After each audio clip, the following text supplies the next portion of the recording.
La FOPA a suivi avec intérêt le discours à la nation du président de la République de Côte d'Ivoire, Son Excellence Alassane Dramane Ouattara, à l'occasion de la célébration des 62 ans d'indépendance de la Côte d'Ivoire. Une adresse dans laquelle, outre les nombreuses mesures sociales, le président de la République de Côte d'Ivoire a annoncé la signature d'un décret accordant la grâce présidentielle à son prédécesseur, son Excellence Laurent Gbagbo. Le dégel de ses comptes et le paiement de ses arriérés de rentes viagères dans le souci de renforcer la cohésion sociale. La Fondation Œcuménique pour la paix en Afrique, FOPA, tient à féliciter le président de la République de Côte d'Ivoire, son Excellence Alassane Ouattara, pour l'esprit d'ouverture,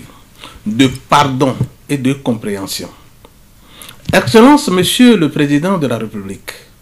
vous avez compris la nécessité d'engager un processus global de paix et une réconciliation effective des filles et fils de la nation ivoirienne afin de préserver durablement l'unité nationale et garantir le bien-être des générations présentes et futures. Cette décision historique prise vient conforter les nombreuses actions fort pertinentes engagées depuis plusieurs années maintenant en vue du rétablissement du dialogue social, de la stabilité politique et de la cohésion nationale, condition indispensable à une paix véritable en Côte d'Ivoire et à un développement humain harmonieux et durable. Cette décision en faveur de votre prédécesseur, Excellence Monsieur le Président de la République de Côte d'Ivoire, témoigne de votre engagement au service de la paix durable en Côte d'Ivoire. Cette action pour consolider la paix et réconcilier les Ivoiriennes et les Ivoiriens restera une source d'inspiration pour non seulement d'autres pays actuellement en situation difficile, mais aussi pour les futurs dirigeants du monde qui doivent désormais travailler à asseoir la responsabilité d'un changement positif dans leur pays.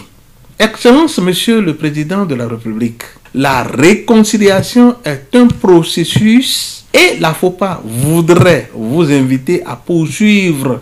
vos nombreux efforts en faveur de la paix en Côte d'Ivoire. Notre institution panafricaine de droit commun, dont la raison d'être est de réunir les courants spirituels et religions d'Afrique et du monde en une entité autour de l'idéal qu'est la paix, continuera à soutenir les efforts que vous faites en vue de panser toutes les plaies encore béantes, de porter l'effectif des prisonniers politiques à zéro, de faciliter le retour des exilés politiques, de bâtir les fondations et d'élever les piliers d'une réconciliation effective, sincère et entière en Côte d'Ivoire. Réconcilier puis réunifier pour reconstruire, tel est le chemin de la paix, la sécurité et la stabilité pour les filles et fils de la terre d'Houphouët-Boigny. Demeurons en marche vers cet idéal ultime.